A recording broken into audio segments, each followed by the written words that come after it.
поэтом это значит тоже, если правды жизни не нарушить, рубцевать себя по нежной коже, кровью чувств ласкать чужие души. Быть поэтом значит петь раздолье, чтобы было для тебя известней. Соловей поет, ему не больно, у него одна и та же песня. Канарейка с голоса чужого, жалкая, смешная побрякушка. Миру нужно песенное слово, петь по-свойски, даже как лягушка. Магомед перехитрил в Коране, запрещая крепкие напитки. Потому поэт не перестанет пить вино, когда идет на пытки. И когда поэт идет к любимой, а любимая с другим лежит на ложе, влагою живительной хранимой, он ей в сердце не запустит ножик. Но, горя ревнивою отвагой, будет вслух насвистывать до дома. Ну и что ж, помру себе бродягой на земле, и это нам знакомо.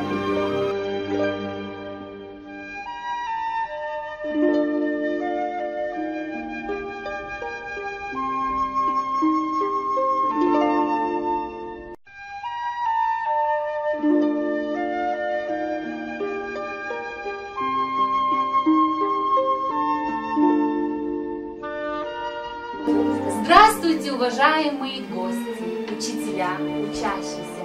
Я рада приветствовать вас на открытом уроке, посвященном творчеству Сергея Александровича Есенина на тему «Мой край задумчивый и нежный», подготовленный учащимся 8 класса.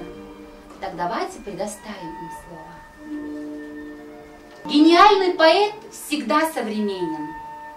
Стихи Сергея Александровича Есенина кровно близки нам, нашему времени. Они затрагивают самые насущные, самые коренные, истинно глобальные проблемы нашего времени. Каких бы глубинных вопросов современной народной жизни, сегодняшней действительности мы не коснулись, мы убеждаемся, что о многих из них мучительно думал, размышлял Есенин, тревожно вглядываясь со светлой надеждой в будущее России.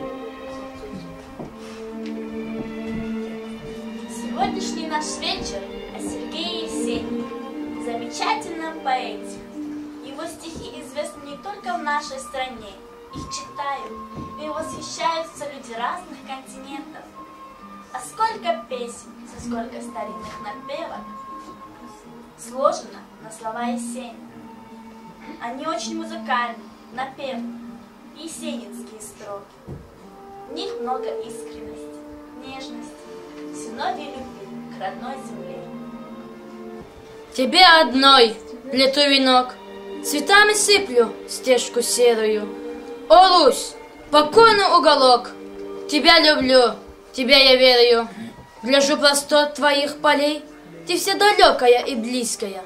Сродни мне посвять журавлей, не чужда тропинка слизкая. Вот эта большая, беззаветная любовь к отчему краю, надежная опора и путеводная звезда есенинской поэзии.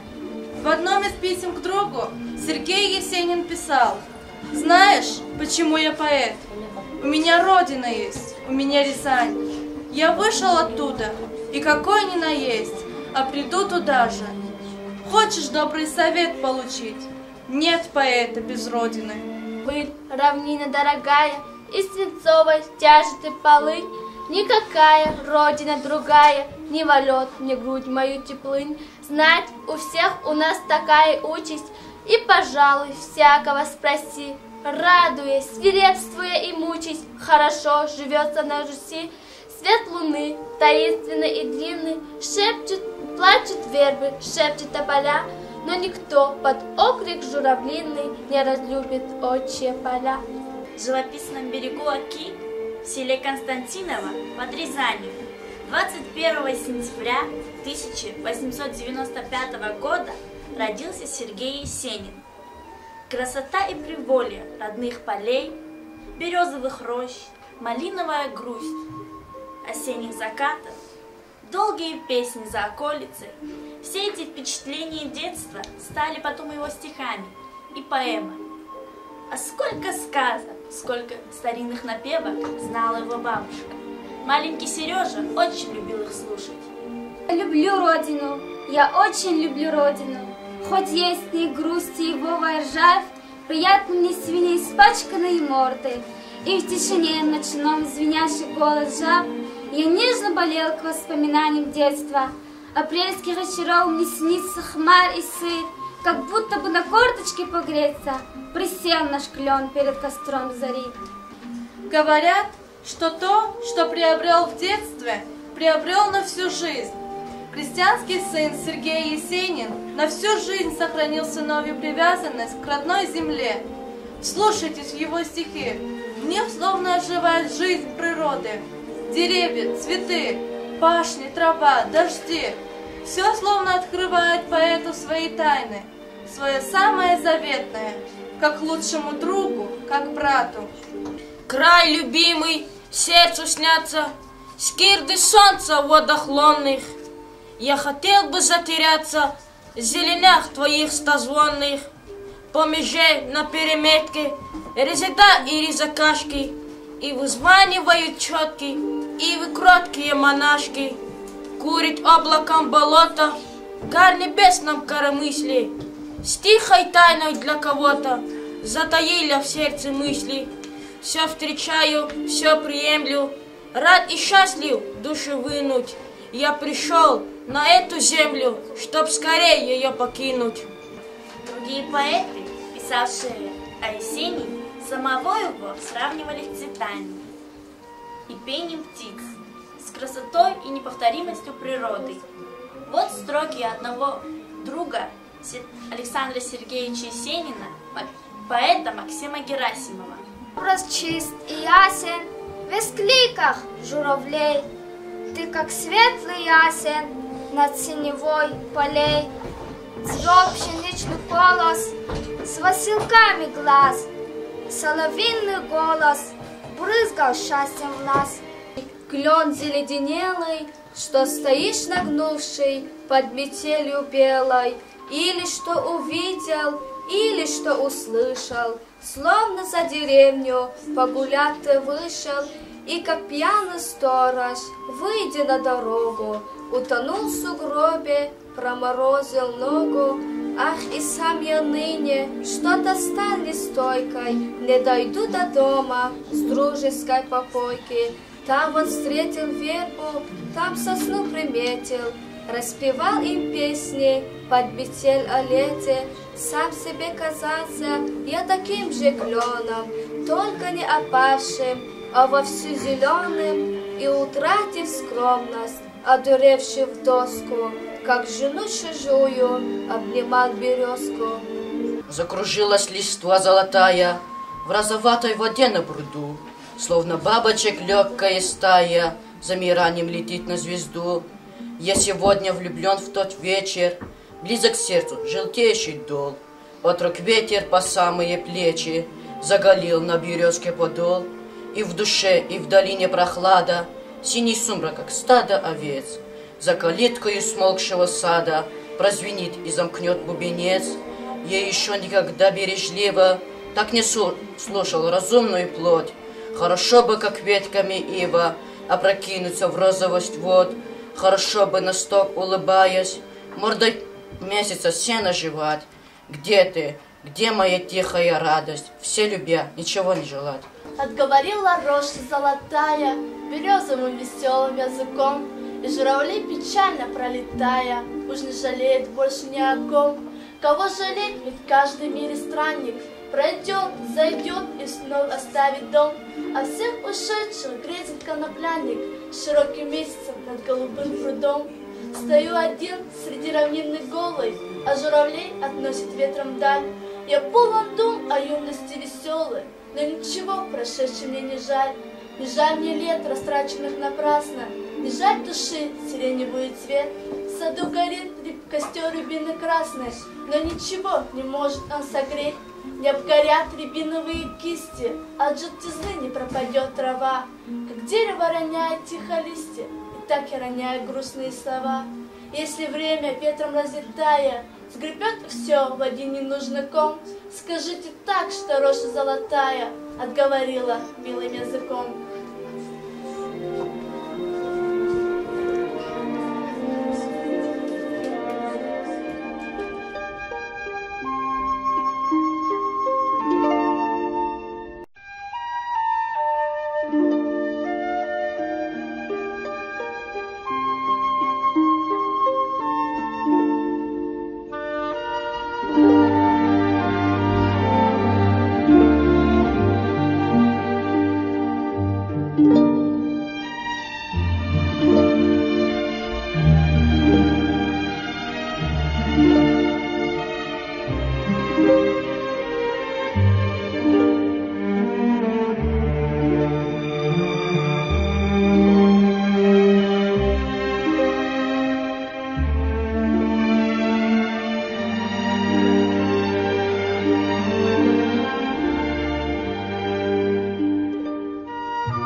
Он ездил по России, бывал на Кавказе, посетил многие европейские страны.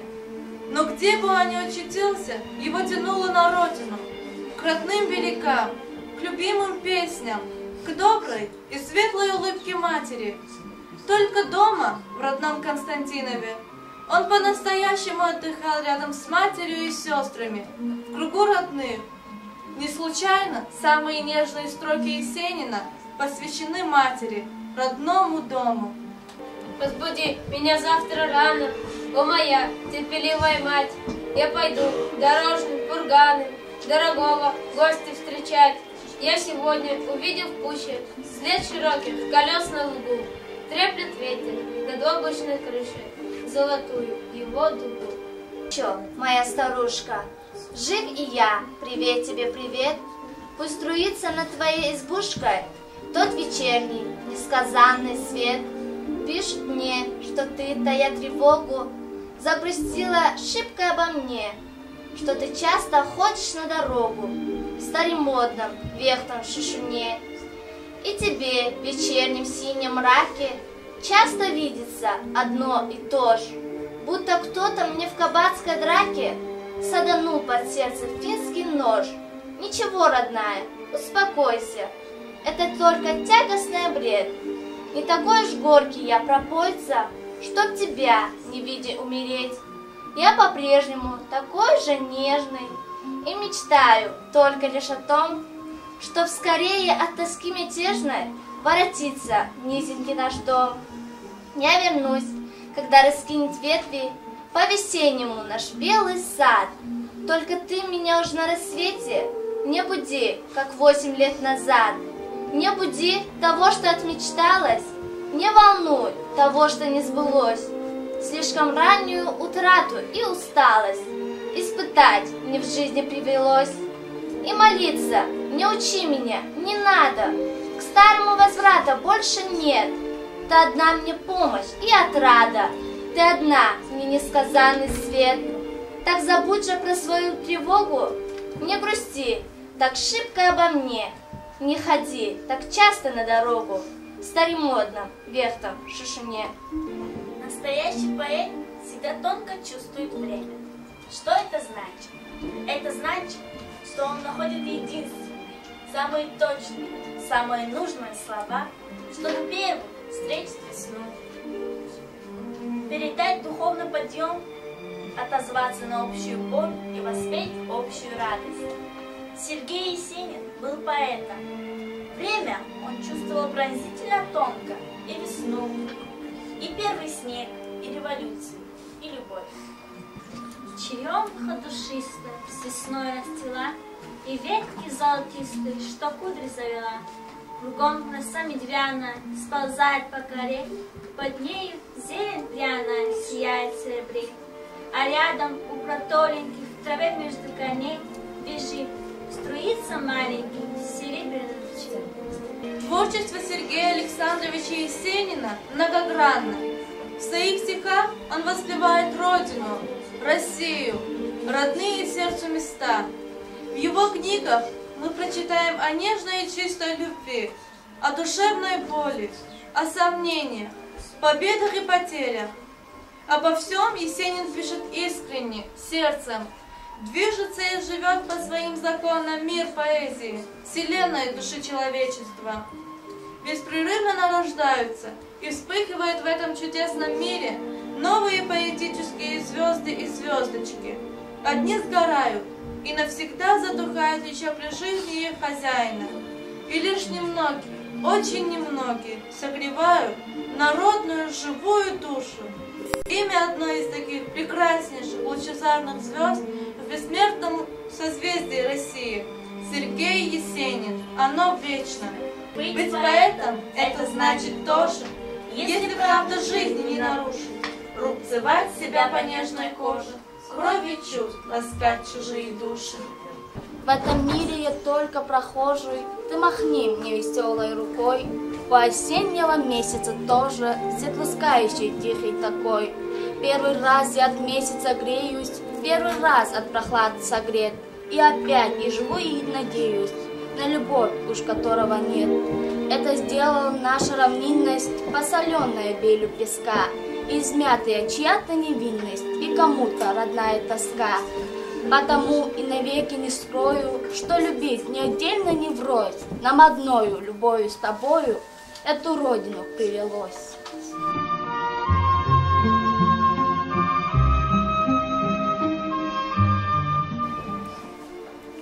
Как я мог забыть? Как я мог забыть? Я сейчас напишу.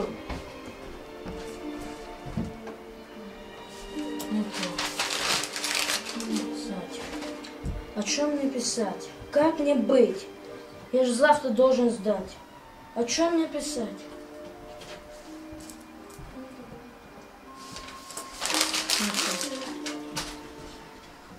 Как мне быть? О чем писать? О природе? Да, о природе. О красоте природы? Ну да. Я сейчас напишу. Черная, потом пропахшая выть, как мне тебя не ласкать, не любить? Никто. О чем писать? Я смогу написать. Я напишу. Выйду на озеро, синюю гать, сердцу вечернее льнет благодать. Не то. Что мне делать? О чем писать? Как мне быть? Я смогу написать. Я сейчас напишу.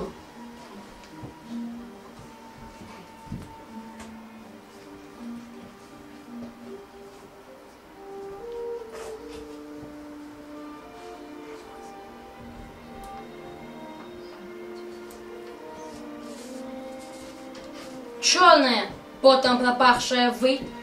Как мне теперь не ласкать, не любить? Выйди на озеро, синюю гад, сердцу вечерняя льнет благодать. Серым веретьем стоят шалаши, глухо баюкают хлопка мыши. Красный костер окровыл каганы, хвосты белые веки луны. Тихо, на котышках, пятнах зари, слушают сказ старика-косари. Где-то вдали, на куконе реки, древнюю песню поют рыбаки. Орлом светится лужная горь, грустная песня, русская боль. Я сейчас отдам. Поэт Сергей Есенин оставил нам чудесное богатство поэзии любви к родине. И его стихи помогают нам добрее жить и поступать. Пой мне те песни, что прежде напевала нам старая мать, не жалея о сгибшей надежде. Я сумею тебе подпевать, я ведь знаю, и мне ведь знакомо, потому и волнуй, и тревожь, будто я из родимого дома слышу в голосе нежную дрожь. Ты мне пой, ну а я с такою, вот с такой же песней, как ты, лишь немного глаза приоткрою, вижу вновь дорогие черты. Ты мне пой, ведь моя ты отрада, что вовек я любил не один, и калитку осеннего сада, и опавшие листья рябин. Ты мне пой, ну а я припомню, и не буду забывчиво хмур. Так приятно и так легко мне видеть мать и тоскующих кур. Потому и на сердце не жестко, мне за песней и за вином показалось, что ты за березкой, что стоит над родимым окном. Я снова здесь, в семье родной, мой край задумчивый и нежный. Кудрявый сумрак за горой рукой машет белоснежной. Седины пасмурного дня плывут склокоченные мимо, и грусть вечерняя меня волнует непреодолимо. Над куполом церковных глав тень от зари упала ниже. О, други игрищ и забав, уж я вас больше не увижу. В забвенье канули года послед, и вы ушли куда-то, и лишь по-прежнему вода шумит за мельницей крылатой. Часто я в вечернем мгле под звон надломленной осоки молюсь дымящейся земле о невозвратных и далеких. Время работает на Есенина. Ныне мы справедливо говорим о Есенине как о гениальном поэте XX века. Как справедливо однажды заметил Александр Блок, гений всегда народен. Есенин был совестью и пророком своего времени, врачевателем народной души, певцом своего края. Если сравнить природу среднероссийской зоны, края Сергея Александровича Есенина с природой Кавказа, то есть природой Южного Дагестана, где мы живем с древних времен, то мы не замечаем существенной разницы между ними. Так хочется быть поэтом своего края. Особенно весной и осенью прекрасна она. Снежная макушка Шардара, откуда дует днем и ночью холодный ветерок, все поднимающиеся вверх одна за другой горы. Бурное течение рек — это богатство и красота. Ты вряд ли поймешь всего этого, если не побывал в моем крае, если не встречал малиновых рассветов, не бегал по росе, не жил моментом. Чтобы понять, нужно только закрыть глаза и задуматься. Только тогда ты увидишь белые берега и зеленые холмы за ними. Ты поймешь, таков уж мой край. Красив, загадочен, упрям и богат. Гениальный поэт всегда народен и современен. Каких бы сторон его творчества мы ни коснулись, каким бы его стихам и поэмам мы не обращались. Но и тогда, когда во всей планете Пройдет вражда племен, исчезнет ложь и грусть. Я буду воспевать всем существом в поэте 6-ю часть земли с названием кратким «Русь». Спасибо за внимание.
Thank you.